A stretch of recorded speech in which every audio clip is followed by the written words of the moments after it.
Hello and welcome again to another episode of One Starfish, where our mission is to change the world one starfish or one person at a time. As always, make sure to rate, review, subscribe. That's how we share it. That's how we get the word out and grow. And we have some amazing guests. I'm really excited for today's guest. David Johnson is in Washington. He's only 22 years old.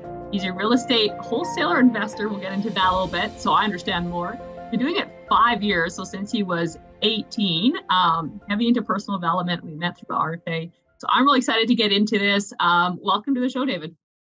Awesome. Thanks for having me. Very cool. So let's go back fast. We were talking a little bit before of childhood upbringing. What got you into entrepreneurship at 18? Tell us a little bit of like what got you where you're at right now. Yeah, for sure. So I was very lucky to have a friend that was already doing the business that I'm currently in. So when I was in high school, I was able to kind of look over his shoulder and see what he was doing. And he kind of opened my eyes up in a way to not just taking the traditional route, going to college, getting a degree, going to get a 9-to-5. And that really just opened my whole world up larger, made me think bigger, that it kind of made me think there's something more that I could do out there. And I eventually graduated high school, moved to Arizona with him at the time. And that, like I said, that was right after I graduated high school, and just started doing the business. And it was a very, very big learning step for me because I didn't know anybody. I grew up in a small town of 3,000 people in the middle of nowhere. So completely changed my worldview. And I'm very thankful for it. Very thankful for it. That's cool. So you came from Wisconsin to Washington. Tell us a little bit about, like, you were raised by your grandparents. Tell us a little bit about that. Yeah, so I was adopted by my grandparents when I was 3 weeks old. That's why I was in Wisconsin. I was born in Chicago, I believe. And then, so initially I didn't move from Wisconsin to Washington. I went from graduated high school, moved to Arizona from Wisconsin, and then from Arizona to Washington. So I lived in about 3 different places the last handful of years, but just new opportunities. Scottsdale, Arizona, that's where I was living in Arizona. Got kind of hectic. There's a lot of things going on there. It's very fast paced. You can get distracted very easily. So I found somewhere else where I could just kind of settle down, really get hyper focused on what I was doing. Awesome. So you were raised by your grandparents. How do you think that affected, some of your growth in life? Yeah, I give a lot of credit. I call them my mom and dad because they raised me. Yeah, they raised me since I was 3 weeks old. So looking at my dad, the effect that he had on me was he was a truck driver. So he would go to work Monday through Friday, and he would come home on the weekend. So he was gone all week. And I didn't realize it till, a handful of years ago that's what instilled the hard work into me, was because he got up every Monday morning, left his family to put food on the table for us. And he never complained one time about it. Not once. So I learned a lot of the work ethic from him, a lot of work ethic. And, he's in that generation where, they get shit done. They'll do whatever it takes. And from my mom's side, she also showed me a role of what a mother looks like, holding a family together, cooking meals, making sure I'm okay, taking care of me. So I definitely got my soft side from my mother, but also like the hard side from my father.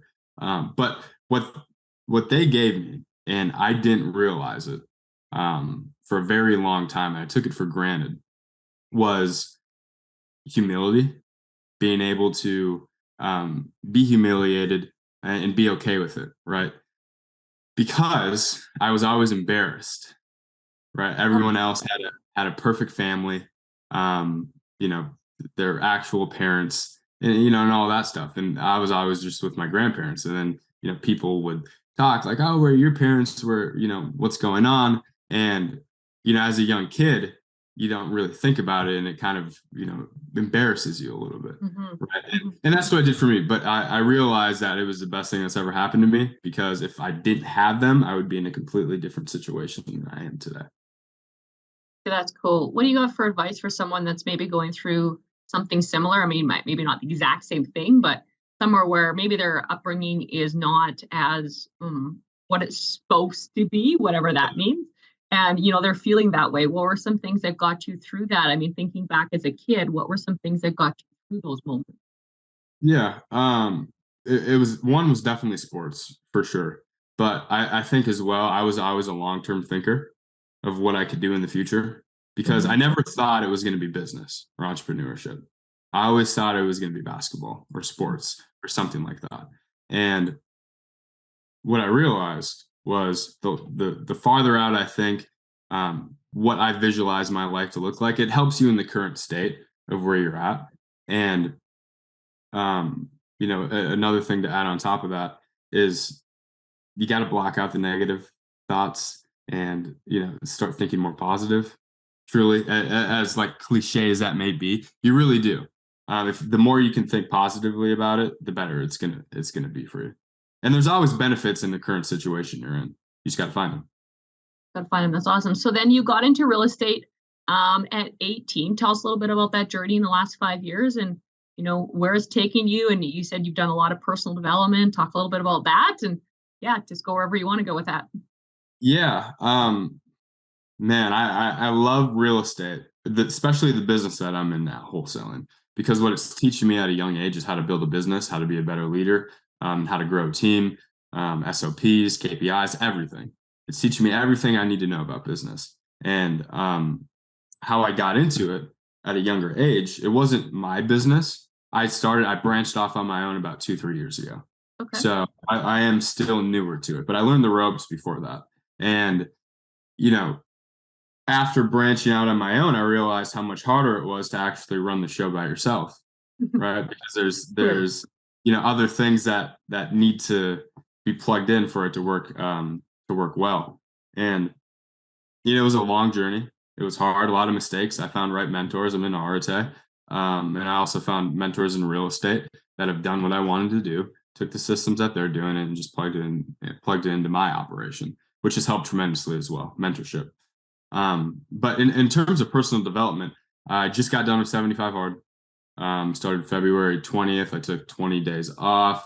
And then now I'm currently doing live hard. So that's one big thing too. Always just trying to get better actively on a daily basis. And Arte, obviously you're in it, it helps tremendously when you're hearing from the guy himself, Andy, right? Who's so big on personal development, which I absolutely love him.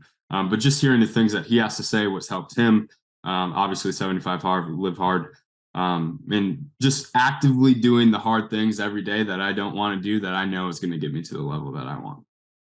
That's cool. So tell us, what is real estate wholesaling? Break it down a little bit for us that are a little bit new at this. Of course. So real estate wholesaling. I'm not sure if you've ever got phone calls, texts, or people saying I'd like to buy your property as is for cash.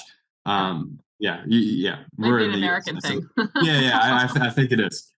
So everybody that owns a house in the United States usually has gotten a phone call or a text for someone that wants to buy their house and for cash and as is condition. So what we do in real estate wholesaling, we'll go to someone like you and we'll ask, hey, would you like to receive an offer on your property? Right? You say yes. Perfect. We're going to give you an offer on your property. It's going to be below market value. The as is condition, what it's worth. Right. We target homes that aren't in the best condition, that can be fixed and flipped or be a good rental. So we'll go to people like that where we can pull certain data that's specific to find those people as well. But we'll go to you. Hey, we'll buy your property for $100,000. We get it under contract, and then we find an investor that was willing to pay 110,000, 120,000, 130, you name it, any number, right? It depends on how low you can negotiate. Right. And then when we sign an agreement with him, we give him the equitable interest of that property and we just assign it. So in our purchase agreements, we're allowed to assign the rights to another person. So that's what we do. And then we just make the difference. That sounds interesting. What are the downsides? What are the downsides? Where can things go wrong? Where can things go wrong? Wow. I feel like there's some big ways that things can go wrong. Yeah. In terms listening of to this, they're like, wow, that sounds so easy. Just making it easy, $10,000, $20,000, $30,000 cash. Yeah. That's fantastic.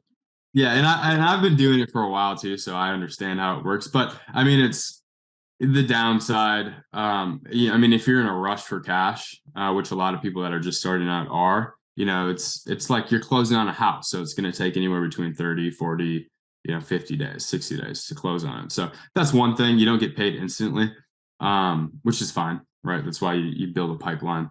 But another downside may be you spend money and you don't, get a deal, or you don't have anything under contract, or you don't have anything pending, right? Because it's a process, it's a game, it's a big commitment on the Yeah. homeowner side, because you're asking them to make a $300,000 commitment, right? So I mean, it's also just like any other business. There's a lot of things that can go wrong. Your processes could break.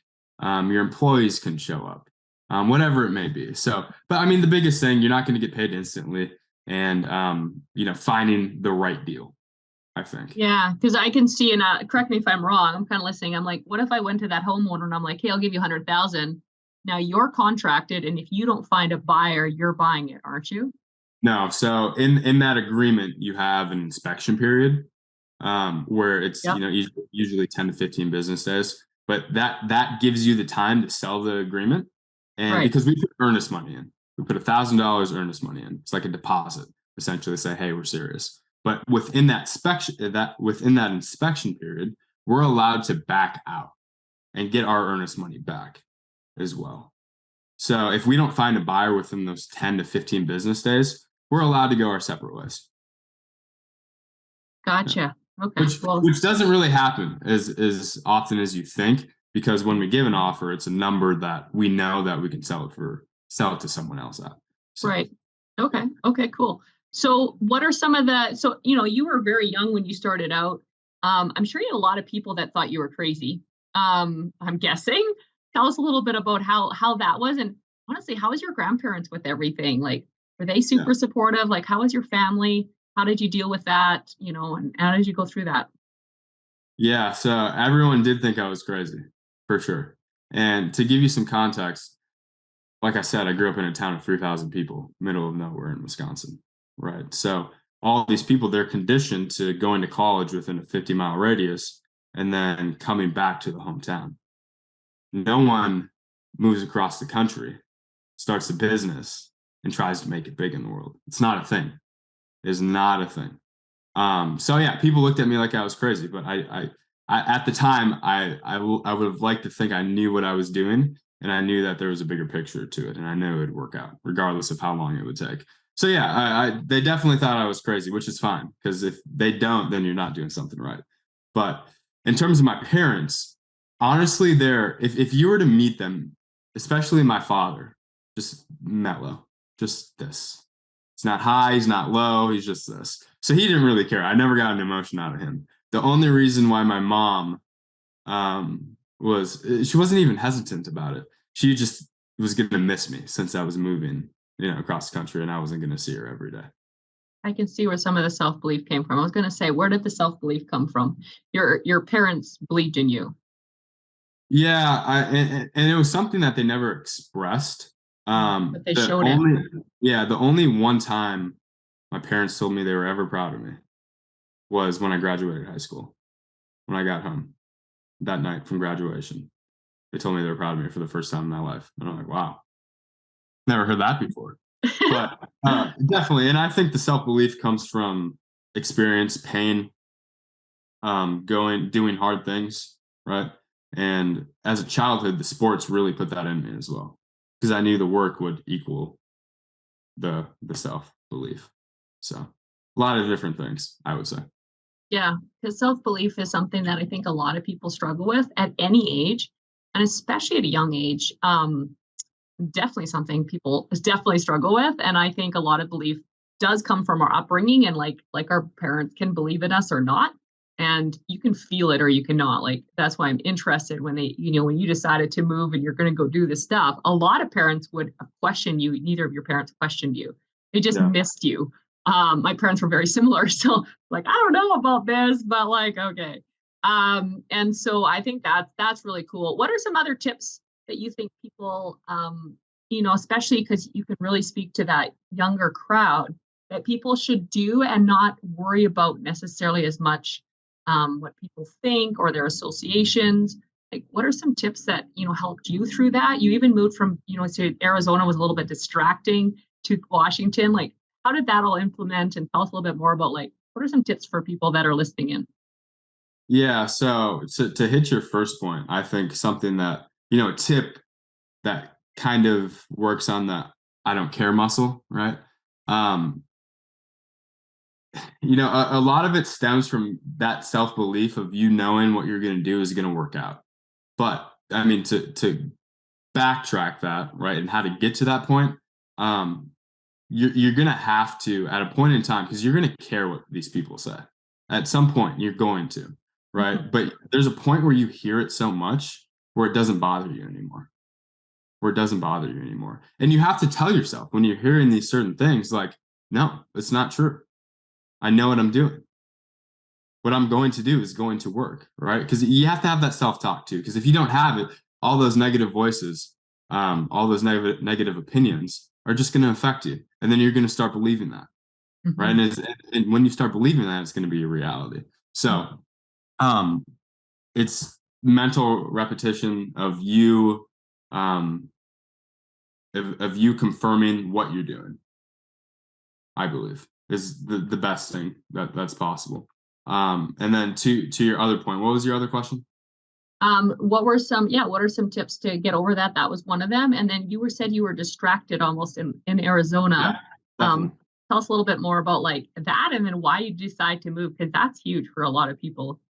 Yeah. So, have you been to Scottsdale, Arizona I before? have, yes. Okay. So I used to live right in Old Town. Okay. Right in Old Town, where the whole club scene is everything, right? Okay. And at Yep. such a young age, I knew not a handful. I knew a lot of people in the scene, and I was just going out all the time. I was distracted. I wasn't actively working on my goals, and it was a shit show. It was bad, and I had to get to a point where I'm like, what am I doing? I'm not. I'm What not. caused you to get to that point? Was there a trigger? Was there something that you remember or just happened one day? You're like, this is it. Yeah, I felt like crap. I felt like crap. I needed to go home. I needed to help my mother because she had heart issues. She had to get a pacemaker and all that stuff. And I'm like, what I'm currently doing right now is not going to get me to where I want to go. It's just not gonna. It's not gonna work. And I look at that too as like my college phase as well because I Mhm. never had the college experience. I kind of look Right. at it like, and one day I just woke up and I'm like, what am I doing? This ain't gonna work. You got to change. You got to change. And that's when I dove super big into personal development. Wow. 75 hard. So, because a lot of people, I know when they're in those situations, they're like, well, I'm strong enough. How did you know you weren't, this sounds bad, but strong enough to deal with the distraction and stay? Why did you decide, you know what, I actually have to move? I'm not able to do this distraction and I want more. So I just think that's really amazing that you moved in that situation because some people are like, I'll just not go out. I'll just quit drinking, or I'll Yeah. quit, partying, or I'll quit whatever. But they don't actually move locations. So like, Yeah. what were some of Well, the thoughts there? Like, tell yeah. us about that. Yeah. And there was quite a few things that happened before I actually moved as well that factored into the move, family issues. Mhm. So that's another reason as well. Not just in particularly the whole scene, right? Right. But I would like to say I'm a very self-aware person. And I understand that you are a product of your environment. So now I could go back there and I could be fine, Right. without a doubt, because I have that skill now. I have that discipline. Right. But before then, I didn't have it. Didn't have it. Yeah. I didn't have it. I thought I had it, but I didn't. Um, Yeah. Obviously, by my actions, I didn't have it. But I mean, to answer your question, Mm. I thought it would be a better move to just completely remove myself from that situation at the time. That's what I thought. Mhm. And That's like I said, smart. there was other factors as well of why I had family issues, so I had to go help Yeah. my mother. I Um, think that's so cool because I think a lot of people, they think people are like, you're either disciplined, quote, or you're not. And like I say to people too, I'm like, I'm not super disciplined. I just know how weak I am. So I make sure I set my surroundings for for success yeah, instead of for failure. I just don't have chips in my house because I'll eat them all. I don't have ice cream in my house because I'll eat it yeah, all. And so I just like take myself out of those environments. And, just that you did that, I just think people should really pay attention to that. If you're struggling with where you're at, sometimes you have to actually up and move. And I know a lot of people that have done that, and that's where their life has started to change. So where do you see yourself going in the next 5 years? What's your 5, 10 year goal, David? Yeah, so wholesaling is just a vehicle it's basically a cash cow for me. That's how I look at it. So take this money, put it into a tech company, sell the tech company. Maybe not in 5 years sell it, but that's the next play. You're working on a tech company too. Okay, that makes sense. That's cool. And then what do you want to do with what is your goal? What do you feel your purpose is? I think it's to help as many people as I possibly can, but as of currently right now, the reason why I show up every day, it's not because of me anymore. It's because of my people, to help them, take care of them. But I feel this responsibility of leadership that I have to lead, especially where we're at right now in my generation. It's not good. It's not good. They don't have a leader. It's weak. They're weak-minded. I could keep going on and going on. Um, but it's a driving force for my generation and the younger generation. I feel like I have to be a voiceman in a way, Mhm. spokesperson, and move them in the right direction. Because obviously there's Andy, right? That's moving the generation now. Mhm. But at some point in time, there has to be a torch that's passed along. And I feel called to that in a way. I feel very called to it. Yeah, wow, that's really cool. I love that. So in wrapping up, I always have three final questions and then anything that you would want to leave our listeners with that we didn't touch on today. So a first final question is, if someone's looking for their purpose, what's one sentence you could say that could help them find it? You have to really find out who you are by doing hard things. The hard things. That's good. What's now you might have more than one, but what's your favorite quote and why? Favorite quote. Who's gonna carry the boats and the logs by David Goggins. You ever heard that? David, that makes sense. Yeah. Yeah. I love it. I Yeah. love it. It gets Last one is, what's one word or sentence you want on your gravestone? he gave everything he had. That's so good. All right. So you run into someone at the Starbucks and they're like, hey, David, that was awesome. Super inspiring. Like, I'm going to do some of this stuff and actually follow my passion. Was there something that we didn't touch on today that you just think you really want to leave our listeners with?